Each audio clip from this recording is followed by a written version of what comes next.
अलंप्रभूची जयंती सुद्धा 2 दिवसावरच झालेली आहे, 4 तारखेला.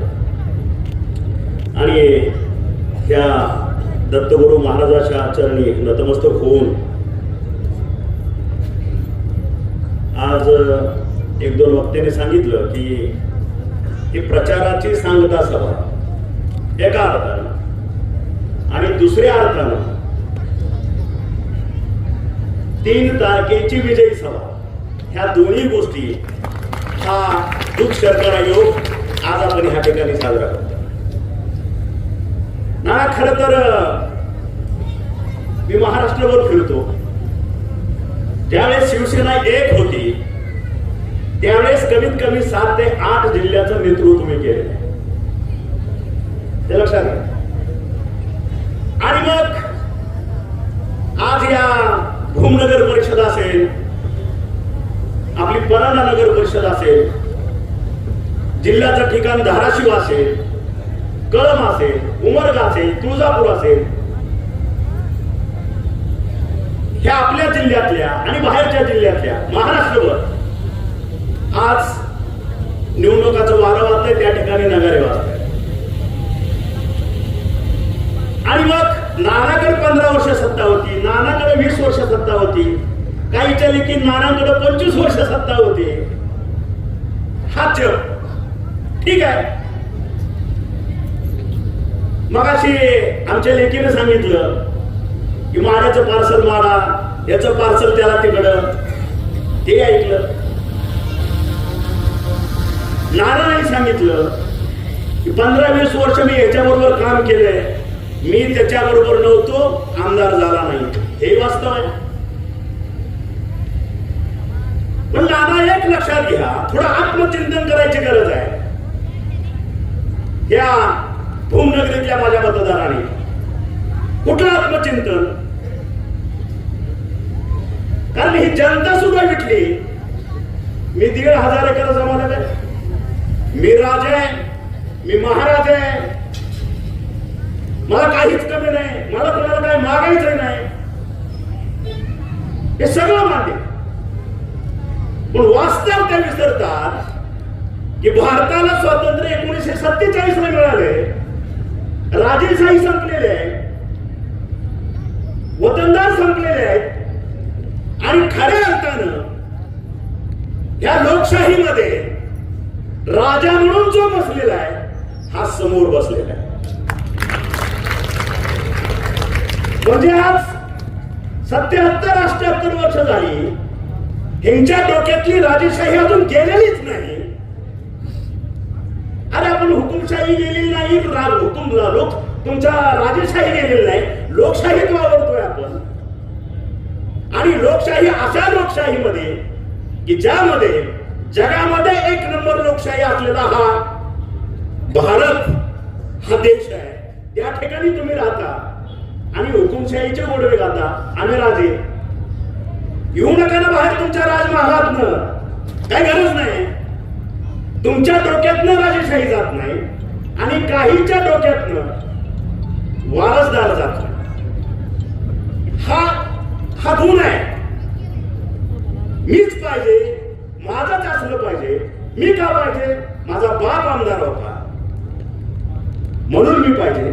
ठीक आहे, बापानंतर 10 वर्ष गेली, पुन्हा 15 वर्ष मी आमदार झालो, सगळं मान्य. मग तिथं संजय नाना असेल, आमची ताई असेल, तानाजी सावंत सारखा एखादा प्राध्यापक असेल, ह्या लोकांचं वावडा एवढ्या ह्याच्याबद्दलचं पित्त ठेवायचं कारण काय? नाना त्याची पोटदुखी तुम्हाला सांगतो, तिचं एकच पोटदुखी आहे. नाना तानाजी सावंत असेल, ही शेतकऱ्याची पोट, पायात चप्पल नव्हती, तिने आपल्याला त्या अवस्थेत बघितलेलं आहे. तुम्हाला इथं बघितलं असेल, मला तिथं बघितलं असेल. छपरात राहिली ही मंडळी आपण. तुम्ही दूध वाहिलं असेल, मी प्राध्यापक केले, फरक आहे दोघांमध्ये. नानांनी ज्यावेळेस पहिल्या लेक्चरला गेलो प्राध्यापक म्हणून, माझ्या पायात स्लिपर होती, मी इंजिनिअरिंग कॉलेजचा प्राध्यापक. 1986 चा मी गोल्ड मेडलिस्ट इंजिनिअरिंग मधला. परिस्थिती अतिशय बिकट. पुण्यातल्या भारतीय विद्यापीठाच्या इंजिनिअरिंग कॉलेजला पहिलं लेक्चर गेलं, माझ्या पायात स्लिपर होती. लेक्चर झाल्यानंतर मला प्राचार्याने बोलवण्याने सांगितलं की सर हे असं चालत नाही. आपल्या पुण्यामध्ये महाराष्ट्रामध्ये पहिल्या 2-3 मध्ये असलेलं इंजिनिअरिंग कॉलेज आहे. संपूर्ण देशातली मुलं ह्या ठिकाणी शिकायला येतात आणि आमचा प्राध्यापक एक स्लीपर घालून ह्या ठिकाणी जात असेल तर मी तुम्हाला ही परमिशन देत नाही लेक्चर घ्यायला. ही परिस्थिती. त्यावेळेस मी त्यांना सांगितलं की सर मी जस्ट जॉईन होऊन मला 7-8 दिवस झालेले आहे. 7 ते 8 दिवस झालेले आहे. माझ्याकडे पैसे नाही. पगार होता माझा 720 रुपये. मी पहिला पगार झाला तर प्रयत्न करेन की मी बूट घेण्याचा. अदरवाईज मला कमीत कमी 6 महिने तर लागतील आपला जो ड्रेस कोड आहे तो हे करायला. ते म्हणे मी तुम्हाला परमिशन देऊ शकत नाही, तुम्ही संस्थापकाकडे जा. आणि त्यावेळेस मी 4 दिवसात पतंगराव साहेबांना भेटलो, त्यांच्याकडे परमिशन घेतली. साहेबांनी मला 5,000चं भारतीय सहकारी बँकेतनं लोन मंजूर करून दिलं आणि त्याच्यानंतर मी ड्रेस कोड केला आणि तिथनं मी माझं प्राध्यापक सुरू केलं. हे 1986चं सांगतो मी तुम्हाला. माझं जॉईनिंग 7 ऑगस्ट 1986 आणि मला समज दिली ती 10 ऑगस्ट 1986. असल्या गोष्टी डोक्यात जात नसतात. ज्या दिवशी आपण सरणावर जाऊ त्या दिवशी ह्या गोष्टी आपण विसरत असतो. ते आपल्या बरोबर जातात. लक्षात. आणि मग नाना एवढा मोठा का झाला? हा कुठला तरी त्या माढा तालुक्यातला पोरगा एक प्राध्यापक होता. अवस्था काय होती आम्ही बघितलेला यांची. आणि मग आज ह्या ठिकाणी पुण्यामध्ये गेला काय त्या ठिकाणी एवढे कॉलेजेस काढले काय. आज नाही म्हटलं तर 100-125 कॉलेजेस. आज 25-30 हजाराचा स्टाफ. ज्या ठिकाणी मी 720 रुपयावरती काम करत होतो. ही अवस्था. आज त्या ठिकाणी 7-10 कारखाने. लोक इकडून गुपचूप चोरतात. ना इथं चोऱ्या करायच्या, पुण्यात इन्व्हेस्ट करायचे. त्याचे एक्झॅक्ट उलट आहे. मी चोऱ्या करत नाही, मी तिकडला आणतो आणि माझ्या सर्वसामान्य गरिबांमध्ये बसतो आणि त्यांना देतो. हा फरक आहे. म्हणजे नानाला वारसा नाही, प्रस्थापित नाही. नाना विस्थापित आहे. तानाजी सावंत कुठल्या खासदाराचा आमदाराचा पोरगा नाही, विस्थापित आहे. सर्वसामान्य शेतकऱ्याचा पोरगा आहे. आम्ही वारसदार, आम्ही संस्थानिक, आम्ही राजे, हे सगळं असताना जनता ह्यांच्या बरोबर का? हा प्रश्न यांना पडलाय. म्हणून आपण चालत नाही. आणि म्हणून नाना नको, म्हणून सावंत नको. हे पार्सल इथलं, ते पार्सल तिथलं. हे पार्सल कुठलं जरी असलं हे पार्सल अख्ख्या महाराष्ट्राला वेळ लावलेलं पार्सल आहे. हे सगळ्यांनी लक्षात घ्या. हे माड्याला पाठवून बी उपयोग नाही, हे पुण्याला पाठवून बी उपयोग नाही, हे नागपूरला पाठवून बी उपयोग. अख्ख्या महाराष्ट्राला पाठवलं तरी ज्या राज्यात जाईल तिथं वेळ लावणारा हा तानाजी सावंत. हे ध्यानात ठेवा. त्यामुळे असं कुठं पाठवून देऊन काय होत नाही. कारण आम्ही एक समाजसेवेचा, एक विकासाचा ध्यास घेणारा, समाजसेवेला वाहून घेतलेली लोक आहे. त्याचं कारण एक आहे, समाजसेवेचं नाटक करता येत नाही, समाजसेवेचं ढोंग करता येत नाही. हे आमच्या कृतीत आम्ही दाखवून दिले. त्याचं कारण काय?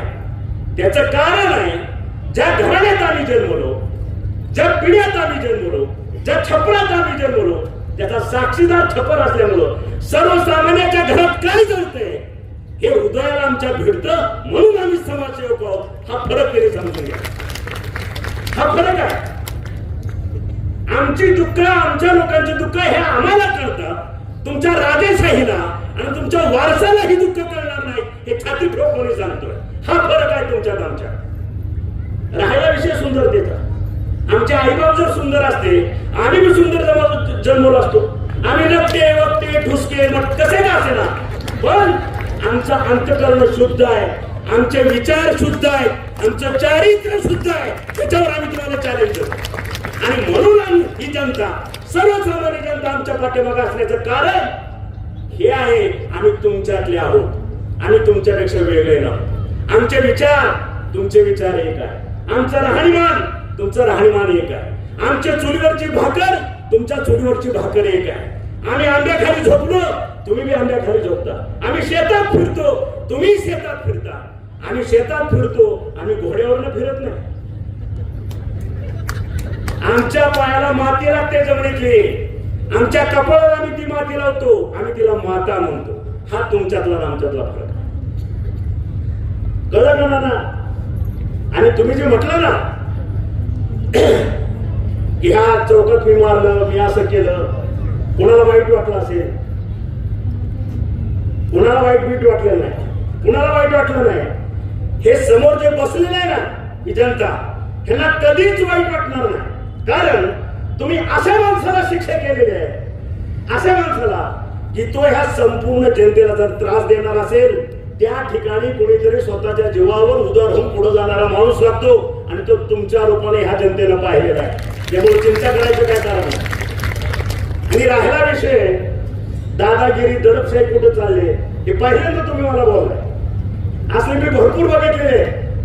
चिंता करायचं काय कारण नाही. हे इलेक्शन होऊन जाऊ देणार, तुम्हाला मी शब्द देतो, या 8 दिवसात त्या दादागिरीचा बंदोबस्त नाही केला तर आमदार डॉक्टर तानाजी सावंतचं नाव सांगा. हे असले माझ्या 5वीलाच पुजलेले. चिंता करायचं काय कारण नाही, त्यांना बघितलेलं आहे मी. त्याच्यामुळं आपल्याला फक्त विकास आणि विकासाच्या दिशेने जायचं आणि सर्वसामान्यांच्या आयुष्यामध्ये सुखाचे दिवस कसे येतील आणि आपला जिल्हा हा विकासाच्या दिशेनं प्रगती पथावर कसा जाईल. कारण काही लोक तुम्ही बघितलं ना, छाती ठोकपणे साधतात, निर्लज्जपणाचा कळस भाषणातलं प्रत्येक मी बघितलेला आहे. धाराशिव जिल्हा हा भारतामध्ये 3 नंबरचा मागासलेला जिल्हा आहे.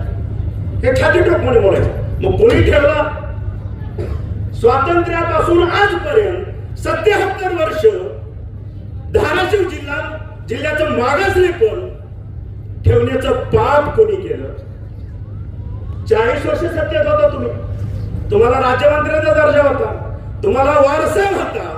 तानाजी सावंत सारखा बँकेचं कर्ज काढून शिकायची वेळ तुमच्याकडे आली नाही. ताईने मागाशी सांगितलं की याचं शिक्षण काय, आम्ही सुशिक्षित असणं आणि सुसंस्कृत असणं याच्यातला फरक आहे. याच्यात फार मोठा फरक आहे. सुशिक्षित आम्ही आहोत, पण सुदैवानं आमच्यावरती संस्कार इतके चांगले आहेत, आम्ही सुसंस्कृती आहोत. दोन्ही आहे. तुम्ही आमच्याशी त्या गोष्टीकडे जाऊ नका. आणि मी आराला कार म्हणणारी माणसं आहे, त्याचा बी तुम्ही विचार करू नका, नाद करू नका. या भाषेत मला सांगायचं, नाद करू नका. आमचं यार आम्हाला गोड, तुमचं यार तुम्हाला गोड. आम्हाला यार काय, आमची जनता सुधारली पाहिजे, सर्वसामान्यांच्या चेहऱ्यावरती हास्य दिसलं पाहिजे, सुख दिसलं पाहिजे. हे आमचं वेळ आहे, दुसरं आम्हाला वेळ नाही. आणि म्हणून तुम्ही बघितलं असेल, हे एवढं सगळं वारसा, एवढं सगळं सत्ता, एवढं सगळं असताना आपण काहीच करू शकलो नाही. ह्याचा खेदही वाटत नाही, ह्याला लाजही वाटत नाही. कारण हे निर्लज्जाचं टोळकं तयार झालं, काहीच नाही. आणि फक्त चुका काढायच्या. आणि मग तुम्ही जर सांगितलं की ताईने मला दिलं ते इतक्या केसेस, इतका अर्ज दिले, तर यांना कामच नाही ना. काम काय दुसरं? 20 वर्ष तुम्ही त्यांना घरात बसवलंय. मग असले अर्जपत्र देणे काय फरक पडतो? हे अर्ज दिला, कुठे इथं मोर्चा करायचा, मोर्चा आला की नानाचा फोन, साहेब असंच झाले, मला काय होणार आहे ना, जाऊ दे ना, कुठं जायचं तिथं, मी इथं बसलोय ना, मी इथं बसलोय, चिंता करायचं काय कारण नाही. कारण आम्ही धुतल्या तांदळासारखे आहोत, छाती ठोकपणे सांगतो. कारण महाराष्ट्रभर फिरत असताना ज्या पद्धतीने भूममध्ये नानाने विकास केलेला आहे, ज्या पद्धतीने आम्ही निधी या ठिकाणी आणलेला आहे, महाराष्ट्रातलं एक शहर दाखवावं, इतक्या मोठ्या प्रमाणात 2.5 ते 3 वर्षामध्ये निधी आलाय. मी म्हणत ते पैसे हारायला आहे, चॅलेंज आहे माझं. तुमच्या 25 वर्षाचा तर हिशोबच नाही. 2 वर्षात आणलेला निधी आणि गेल्या 7 वर्षात आलेला निधी, तुम्ही हा हिशोबच मांडू शकत नाही. हे वास्तव आहे. आणि मग ज्या वेळेस माझ्या ताईने मागणी केली, 24 तासाच्या आत ती मागणी इथं मंजूर करून दिली. मग महिलांचं रुग्णालय असेल, डायलिसिसची मशीन असेल, सोनोग्राफी असेल, फिरता आशिया खंडातला फिरता दवाखाना भारतात कोणी चालू केला नाही. तो पहिला तानाजी सावंत आपल्या धाराशिव जिल्ह्यामध्ये चालू. आणि आज त्याची अवस्था बघायला ना, परवा ते सगळे डॉक्टर ते पथक आलं होतं, साहेब आता समजतंय सगळं हे मशीन फिरता दवाखाना बंद करा म्हणून सांगितले का? निधी नाही. काहीतरी करावं लागते. मला चिंता करू नका. मी आमचे नेते उपमुख्यमंत्री एकनाथ भाऊंना सांगतो, काही अडचण येणार नाही. फिरता दवाखाना वाड्या वस्तीवरती गावामध्ये फिरलाच पाहिजे. तिथं कुठेही अडचणी येणार नाही. आणि त्याही पुढे जाऊन त्यांना सांगितलं, जर शासनाने ह्याला निधी दिला तुमच्या पगारीला कॉन्ट्रॅक्च्युअल मध्ये आउटसोर्सिंग मध्ये आहे, तर एक लक्षात ठेवा म्हणलं, तुमचा वर्षाचा कॉन्ट्रॅक्ट मी माझ्याकडे करून घेतो, तुमचा वर्षाचा पगार मी स्वतःच्या खिशातून देतो, पण ही सेवा बंद होऊ द्यायची. ह्या पद्धतीचं व्रत घेऊन चालणारे आपण माणसं आहे. आपण फकीर आहोत ना, चिंता करायचं काय कारण? कारण आपण बाप जाण्याच्या इस्टेटीवरती कधी बोलत नाही. माझ्या नावावर 1100 एकराचा सातबार आहे, माझ्या नावावर 700 एकराचा सातबार आहे. मग एवढं सगळं असतं ना, एक लक्षात घ्या, अतिशय साधी गोष्ट आहे. 25 वर्ष सत्तेत आहे, 25 वर्ष. ताई मागाशी बोलता बोलता शेवटी बोलून गेली, स्मशानभूमी नाही याच्या गावाला, गिरवलीला नाव घेतो ना, गिरवलीला स्मशानभूमी नव्हती. दुसरी गोष्ट, ज्यावेळेस पाण्याचं दुर्भिक्ष झालं त्यावेळेस आपले टँकर त्या ठिकाणी होते. हे वास्तव आहे, हे नाकारतं का? सगळ्यालाच माहिती आहे. आणि ज्यावेळेस आपण स्मशानभूमी केली, ज्यावेळेस मी पालकमंत्री होतो त्यावेळेस मागच्या 2 वर्षापूर्वी भारतातला एकमेव जिल्हा ज्या ठिकाणी अशा पद्धतीचं मी अभियान राबवलं. कुठलं अभियान? गाव तिथं स्मशानभूमी. प्रत्येक गावातल्या असणाऱ्या 18 पगड जातीच्या आपापल्या स्मशानभूमी असल्या पाहिजे. आणि सर्वांच्या साक्षीनं बिनविरोध एकमतानं सगळ्यांनी ठराव केला की अशा पद्धतीचं अभियान राबवायचं. त्या ठिकाणी असणारा सर्व निधी, ज्या ज्या ठिकाणी निधी जातो तो सर्व निधी आपण ह्या डीपीटीसीचा त्या माध्यमातून ह्या सगळ्या स्मशानभूमी करायच्या. आता त्या अभियानाचं काय झालं ती थोडी माहिती घ्यावी लागेल. माझ्या काळात जवळपास 90% ते अभियान सक्सेस झालेलं होतं. आता उर्वरित 10% काय झालंय, ह्या पुढच्या डेप्युटीसीला राहिल्यावर घाम फोडेल कळेल लोकांना काय ते. त्याच्यामुळं मला वाटतं की ज्यांना स्वतःच्या गावचा पाणी पुरवठा, स्वतःची स्मशानभूमी करता येत नाही, त्याने अख्ख्या तालुक्याचं जिल्ह्याचं नेतृत्व करायचं किंवा विकासाच्या गप्पा मारायच्या त्याने बंद कराव्या. एवढंच मी हा सबुरीचा सल्ला देतो, सबुरीचा, हा लक्षात. आणि ह्याच्यानंतर आमच्या दराडी ताईला बोललो त्याविषयी, हाच का विकास? मला कोणीतरी सांगितलं होते, ताईच तिने मला सांगितलं की तुमचा नेता विमानाने इथं विमानतळ बांधणार होता, विमानाने येणार होता. काय झालं ते विमानतळ? त्यांना संकल्पना काय असते, आपल्या नेत्याचा दूरदर्शीपणा कसा असला पाहिजे, व्हिजन काय असलं पाहिजे, हे साधं जर कळत नसेल तर मला वाटतं ह्याच्यासारखं दुर्दैव नाही की 25 वर्षे ह्या लोकांनी अशा पद्धतीचं नेतृत्व कसं काय स्वीकारलं. ह्या ठिकाणी आपण आमदारकीचे इलेक्शन लढत असताना आपले सर्व विधी तज्ञ वकील मंडळीच्या त्या ठिकाणी आपण एकत्र बसलो होतो आणि त्या ठिकाणी मी माझी संकल्पना मांडली होती ह्या कालच्या आपल्या ह्याच्यामध्ये. त्याच्या अगोदर लोकसभेचं ज्यावेळेस इलेक्शन लागलं त्यावेळेस आताचे विद्यमान महाराष्ट्राचे लाडके मुख्यमंत्री देवेंद्रजी फडणवीस यांच्या व्यासपीठावर मी ती संकल्पना त्यावेळेस बोलून दाखल होती. कुठली संकल्पना? विमानतळ. हो, विमानतळ. पण कुठली? Farming airport. त्याचं नाव सांगतो. कदाचित तुम्ही उद्या मतदानाला जाताना त्यांच्या पुढे फार्मिंग एअरपोर्टचा बोर्ड लिहून दाखवा. म्हणून ताई ह्याचा अर्थ काय हो? फार्मिंग एअरपोर्टचा शेतकऱ्यासाठीचं विमानतळ, फार्मिंग एअरपोर्ट. एक 5 मिनिट घेतो तुमची. त्याची संकल्पना काय? त्या दिवशी वकिलांच्या माध्यमातून कमिटी मीटिंग मध्ये बोललो. आज सर्वांसमक्ष बोलतो की माळा तालुक्यात व्यासपीठावर बोललेलं आहे मुख्यमंत्र्यांच्या समोर. ही संकल्पना अशी होती, तुम्ही बघितलं असेल, ज्यावेळेस शेतकऱ्याकडे माल येतो त्यावेळेस बाजार पडलेला असतो. मग ती तूर असू द्या, हरभरा असू द्या, ज्वारी असू द्या, गहू, बाजरी, गूळ, साखर जे असेल ते तुमच्याकडे माल आला की त्याचा भाव पडला आणि मग शेतकऱ्यांनी पुन्हा आंदोलन करायची, आम्हाला अनुदान द्या किंवा भाव वाढवा, SMP वाढवा. आम्ही एवढं पिकवलं पण त्याला भाव येत नाही. मग रस्त्यावर दूध ओतून द्यायचं, रस्त्यावर टोमॅटो टाकायचे, रस्त्यावरती आपला माल ओतून द्यायचा, हे जे चाललेलं आहे ह्याच्यावरचं सोल्युशन काय? ह्याच्यावरचा उतारा एकच आहे, फार्मिंग एअरपोर्ट. ती संकल्पना काय?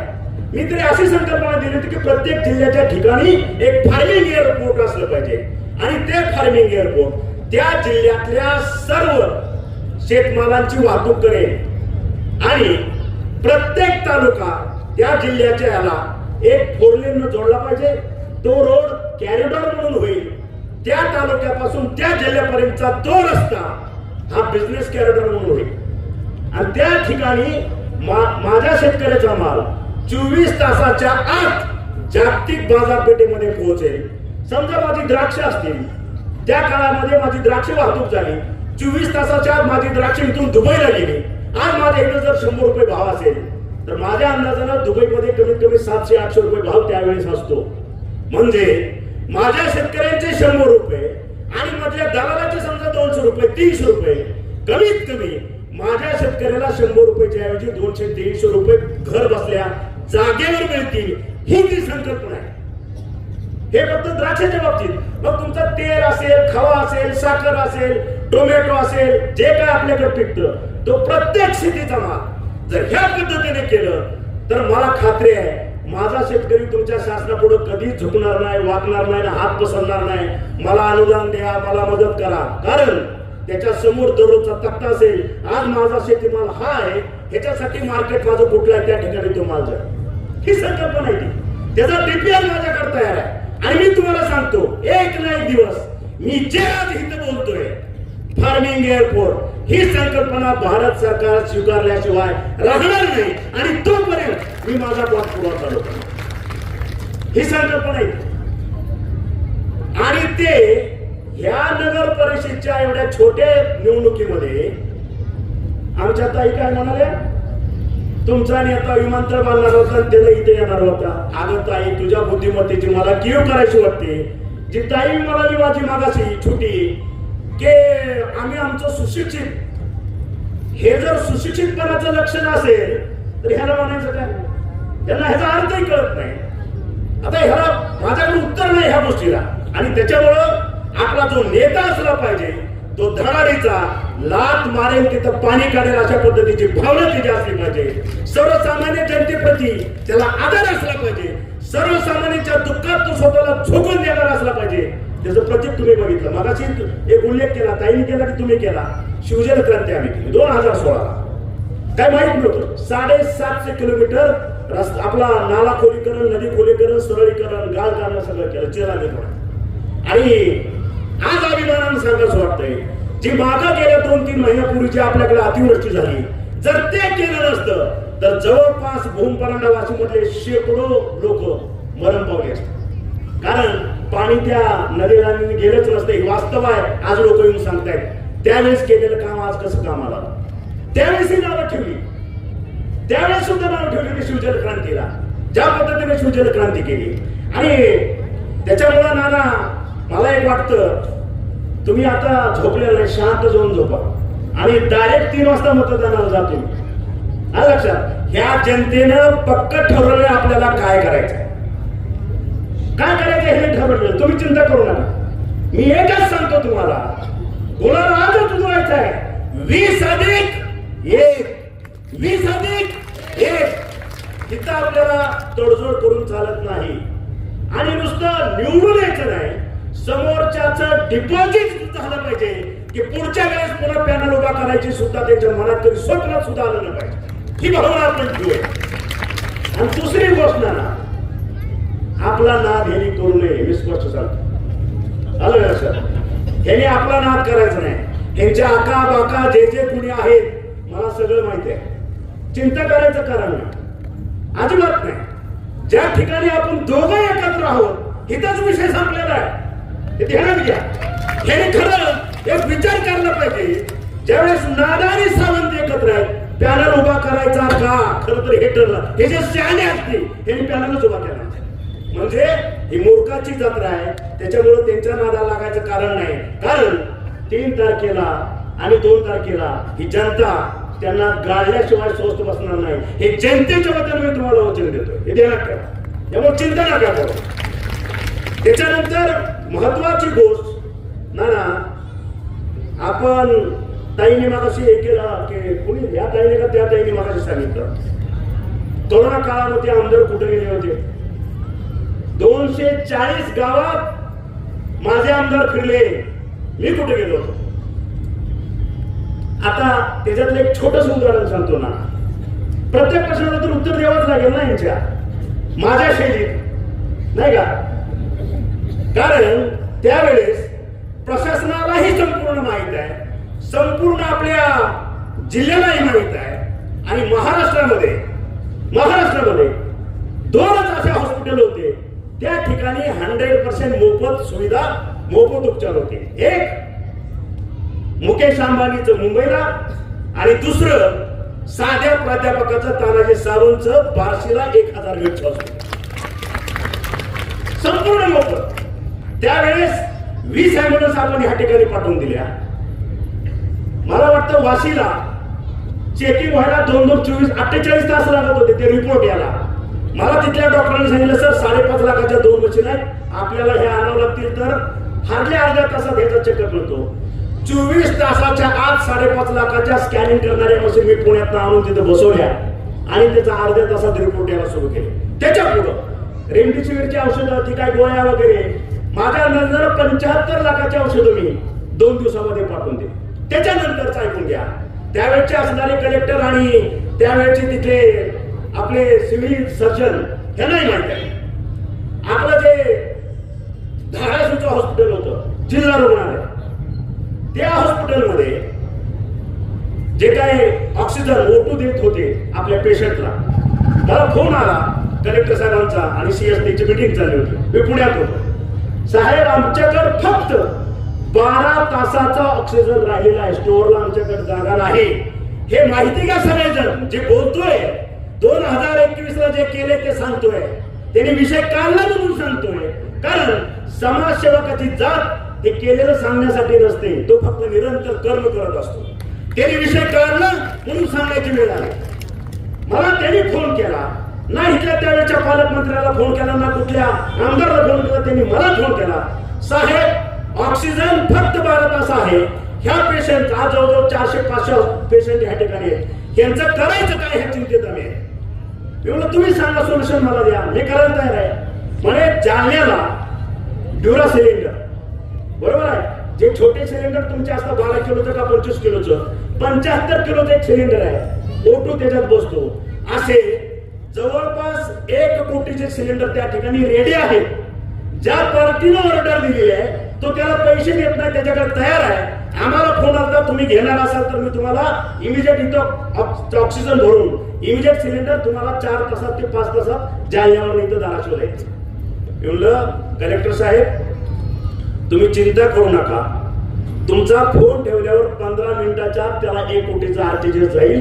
तुम्ही तुमच्या माणसाला सांगा सिलेंडर जोडायची तर व्यवस्था तयार करा. आल्या ते 8 तासाच्या आत ते सिलेंडर माझ्या पेशंटला रुग्णालयाला ते सुरू झालं पाहिजे ते कामामध्ये आलं पाहिजे. आणि 8 तासाच्या आत 1 कोटीचे सिलेंडर ड्युरा सिलेंडर आपल्या हॉस्पिटल मध्ये बसले आणि त्यावेळेस पुढचे 8 ते 10 दिवस आमच्या डॉक्टरांचा कलेक्टरचा जीव भांड्यात पडला. हे मी सांगण्यापेक्षा तुम्ही त्याची माहिती घ्या. ही समाजसेवकची ही पद्धत आमची आहे. त्याच्यामुळं समाजसेवा कशी करायची असते कोरोना काळामध्ये कोण कुठं होतं ही सांगायची गरज नाही. त्याच्यानंतर नाना विकास निधीचा विचार केला. इथे परत छाती ठोकपणे आणि स्वाभिमानानं अभिमानानं सांगतोय तुमचा सेवक म्हणून सांगतोय की गेल्या 60 वर्षांमध्ये जो निधी त्या आपल्या शहरातच सोडा तो जो निधी माझ्या भूमपरांडावासी आणि धाराशिव जिल्हा इथं आला नाही तो 60 वर्षातला निधी मी 2.5 वर्षामध्ये आलाय. आपल्या ह्या तिन्ही तालुक्यामध्ये जवळपास 2000 कोटीचा निधी आणणारा पहिला आमदार आहे. त्याचं नाव तुमचा सेवक डॉक्टर तानाजी सावंत. तुम्ही बोलता काय तुम्ही का तुम्हाला बरं मला त्याच्या पुढचा प्रश्न आहे तुम्हाला एक प्रश्न आहे आणि ज्या विरोधात हिंडतात त्यांना एक प्रश्न आहे. तुम्हाला आमदार का व्हायचं आहे मला ह्याचं उत्तर पाहिजे. तुम्हाला नगराध्यक्ष का व्हायचं आहे ह्याचं उत्तर पाहिजे. तुम्हाला मंत्री का व्हायचं आहे ह्याचं मला उत्तर पाहिजे. तुम्हाला मुख्यमंत्री व्हायचं आहे ह्याचं मला उत्तर पाहिजे. म्हणजे तुम्हाला व्हायचं आहे ठीक आहे, एक व्यक्ती म्हणून माणूस म्हणून अँबिशन असणं मी समजू शकतो, पण त्याच्या होण्यामागचं तुमचा हेतू काय, कशासाठी व्हायचं आहे? की बाबा मी नगराध्यक्ष झालं तर माझं व्हिजन हे आहे, कलम 1 ते 10 ह्या गोष्टी मला ह्या माझ्या तालुक्यासाठी ह्या माझ्या शहरासाठी करायच्या आहेत म्हणून मला नगराध्यक्ष व्हायचं. ठीक आहे, मांडा तरी मला हे व्हायचं आहे, मला हे करायचं आहे. दुसरी गोष्ट मला आमदार व्हायचं आहे. आमदार होऊन काय करायचं आहे? मला ह्या 15 गोष्टी 20 गोष्टी प्रत्येक तालुक्यामध्ये करायच्या आहे. बरोबर आहे, म्हणून मला आमदार व्हायचं आहे. ठीक आहे, मला मंत्री व्हायचं आहे. कशासाठी व्हायचं आहे? माझं व्हिजन, मला जे खातं मिळेल त्याच्यामध्ये मला ह्या 20 गोष्टी करायच्या आहेत महाराष्ट्रभर, की जेणेकरून माझी जनता ही सुजलाम, माझी भूमी सुजलाम सुफलाम होईल, माझ्या लोकांना हा रिलीफ मिळेल. मग हे सगळं करत असताना जर तुम्हाला प्रत्येक वेळेस एक संधी मिळाली तुम्ही ते करू शकलेलं नाही, मग पुन्हा आठास कशासाठी? पुन्हा आठास कशासाठी? आणि आठास जर असेल तर माझी जनता एकच समजते की तुमच्या हेतूमध्ये तुमच्या विचारामध्ये शुद्धता नाही, त्याच्यामध्ये काहीतरी खोट आहे, म्हणून तुम्हाला ते म्हणायचं आहे. आणि म्हणून मी परत एकदा नम्रपणे तुम्हाला आवाहन करतो की माणसाला दिसण्याच्या पाठीमागे नका जाऊ, विचार, विकास आणि ज्याला व्हिजन आहे अशा नेतृत्वाच्या मागे राहिलं पाहिजे, ज्याच्यात धमक आहे त्याच्या नेतृत्वाच्या पाठीमागे राहिलं पाहिजे. मगाशी ताईने उल्लेख केला लग्नाचा, कुठल्या तरी फक्त मंत्री राजे असणाच लग्नाला दिलं, बरोबर आहे. आणि जो क्रियाशील असतो, जो समाजसेवक असतो, आधी केले मग सांगितले, ह्या उक्तीप्रमाणे नेत्यानं वागलं पाहिजे. आपल्या कृतीत आपल्याला स्वतःला एक न्याय, आपल्या घरच्या लोकांना वेगळा एक न्याय आणि जनतेला वेगळा नाही. मला वाटतं असा नेता आता जनतेला स्वीकारणे लोकशाहीमध्ये ते चालत नाही. आणि म्हणून तुम्हाला माहित असेल की ह्या जिल्ह्यामध्ये कदाचित मला वाटतं म्हणून की सर्व धर्मीय सामुदायिक विवाह सोहळा संकल्पना मी आणली, बरोबर आहे. 2001 पासून ह्या करोनापर्यंतच्या काळापर्यंत 18 वर्ष मी जवळपास 5000 सर्वधर्मीय सामुदायिक विवाह सोहळे लावून दिले स्वखर्चाने. सर्वांनी बघितले, त्याच्यातले 2007-8 पर्यंत सोहळे माड्यावर झाले, पुढचे सोहळे कारखान्यावर झाले. एक बाब त्याच्यातला महत्वाचा मुद्दा तुम्ही लक्षात ठेवायचा आहे की सर्व धर्मीय सामुदायिक विवाह सोहळे हे गोरगरिबांच्या लेकरासाठी नव्हते, ते माझ्यापासून मी सुरुवात केली. माझ्या मुलांचे, माझ्या पुतण्यांची, सर्वांची लग्न त्या सर्व धर्मीय सामुदायिक विवाह सोहळ्यामध्ये लावून दिली. लक्षात अगोदर केलं आणि मग सांगितलं.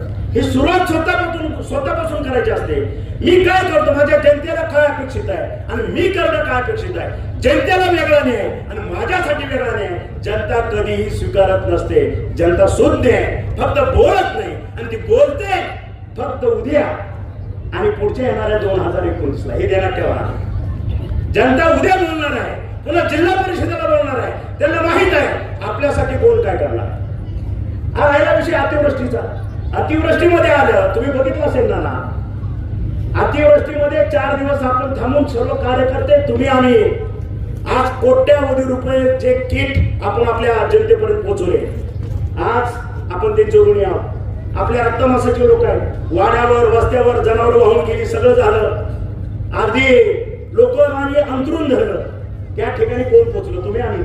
काही लोक दररोज दिन जायचं, काय झालं असं झालं, गावोगाव हिंडायचं. अरे पण कुठंतरी एक पाण्याची बाटली 5 रुपयाची दे, त्या शेतकऱ्याला असू एक पायलीवर ज्वारी दे, त्याच्याकडं वाहून गेले, सगळं भिजलंय, त्याचं जनावर गेलेले, वैरणीचे कुठंतरी 2 पेंड्या घेऊन दे त्याला, कुठंतरी त्याचा अंतरून पाणी सुद्धा गेले वाहून, त्याच्यावर एक अंतराला काहीतरी दे, त्याला एक घोंगडं दे निघून.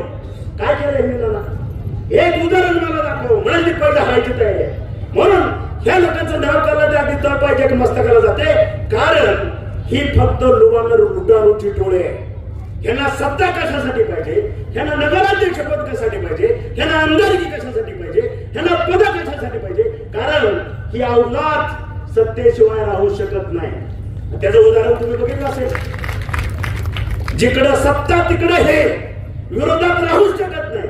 विरोधात इतके दिवस का ठेवलं होतं, ठरवून ठेवलं होतं. आपल्याला इथं तिकीट मिळणार नाही, इथे तिकडे तानाय सावंत आहे ऑलरेडी. मग तू जरा तिथं थांब. तुम्ही सगळ्यांनी, मी म्हणतो एक मतदान होईना, पण त्याला मातीत गाळला, त्याला माती चारली आणि मग आता ते ही अवलाद राहू शकत नाही म्हणून पुन्हा सत्य. तुम्ही सत्य द्या, कुठेही जा, आमचं काहीही वाकडं करू शकत नाही. कारण जोपर्यंत आमचे विचार शुद्ध आहे, जोपर्यंत आमचे आचार शुद्ध आहे, जोपर्यंत महत्वाचा शब्द आमचं चारित्र्य शुद्ध आहे, तोपर्यंत ही जनता आमच्या मागणं हलणार नाही. तोपर्यंत तुम्ही आमचा बाल ही बाका करू शकत नाही. हे वास्तव आहे. आणि म्हणून नाना एक संकल्पना मला देऊन जायची आहे. जाता जाता जे जेवण तुम्ही कामं सांगितली, 150-200 कोटीचा निधी आतापर्यंत आणला. मग आता काय, आता आपण बघतो कलगीतुरा चाललाय, फायनल सही आमचीच असते, आम्ही म्हणतो आमच्या नेत्याचे असते. आता ते वरच्या मोठ्या राजकारणातलं आपल्याला काही कळत नाही. पण एक सांगतो ना, तुम्हाला 2.5 वर्षात जवळपास 200 ते 250 कोटीचा निधी मिळाला. इथून पुढं जसं 3 तारखेला आपल्यावरती गुलाल पडेल, त्याच्यानंतर पुढचे 8 दिवस तुम्ही माझ्याकडे फक्त प्रस्ताव द्यायचे आणि पुढच्या 2025 ते 2030 5 वर्षांमध्ये आता जो 200 कोटी आणलेला आहे त्याच्यात कमीत कमी 5 पट निधी नाही आणला 2029ला निवडणुकीला लढवणार. हा शब्द तुम्हाला देतो. ती जबाबदारी माझी आहे. तुम्ही फक्त सांगा साहेब आपल्याला हे पाहिजे, ती जबाबदारी माझी. आणि दुसरी गोष्ट, ते जर शासकीयच्या माध्यमातून होत नसेल, काय अडचण असेल, मी माझा स्वतः निधी देईन, पण नानाचा शब्द पडू देणार नाही. हे वचन तुम्हाला. दुसरी महत्वाची गोष्ट ना, एक संकल्पना आज परत घेतोय. ताई फार्मिंग एअरपोर्ट सारखं असं काहीतरी ह्याला तिसरंच काहीतरी बोलते, ध्यानात ठेवा. कुठली संकल्पना आहे नाना? आपल्याला हे भूम शहरासाठी 6 महिन्यात राबवायची संकल्पना. कुठली कुठली? वीज बिल मुक्त भूम शहर. माझ्या दुकानदारापासून, टपरीपासून, उद्योगापासून, घरातल्या लाईटीपासून सगळं पुढच्या 6 महिन्यामध्ये ही संकल्पना आहे. आता बोलते हे काय लागलं बघा, खोटंच बोलते. आता तिकडे काहीतरी बोलते. जे बोलतो ते करतो, हे लक्षात घ्या. आणि अख्ख्या जिल्ह्यामध्ये, अख्ख्या महाराष्ट्राने बघितलेलं आहे, तानाजी सावंत जे बोलतो ते करून दाखवतोच. आणि म्हणून 6 महिन्यामध्ये वीज बिल मुक्त भूम शहर करणार, हे वचन मी आज तुम्हाला नानाच्या साथीनं, माझ्या ताईच्या साथीनं देतो. दुसरी गोष्ट, नाना मागाशी बोलता बोलता बोलून गेले. माझ्याकडे मी कागद लिहिला, मी जे लिहित होतो ना मागाशी बसून नाना बोलताना, हा मीटरचं की ते पाण्याचं काय चाललंय, जर सप्लाय जर इकडे तिकडे झाला, 24 तास मोटर चालली तरी किती वेळ, बरोबर आहे का? आणि लाईट गेली तर पुन्हा 1 दिवस पुढं. नाना फार मोठं काम नाही, मी काढलं ते 40 हॉर्सपॉवरच्या 5 मोटर आहेत आपल्याकडे, बरोबर आहे. आणि आता अमृत जोर योजनेला 170 HP मोटर आहे, 70. हा आता 170. नाना ह्या दोन्ही योजनेसाठी मी माझ्या भैरवनाथ शुगर वर्क्स तर्फे तुम्हाला 650 केव्हीचे 2 जनरेटर पाठवून देतो. हे लक्षात घ्या.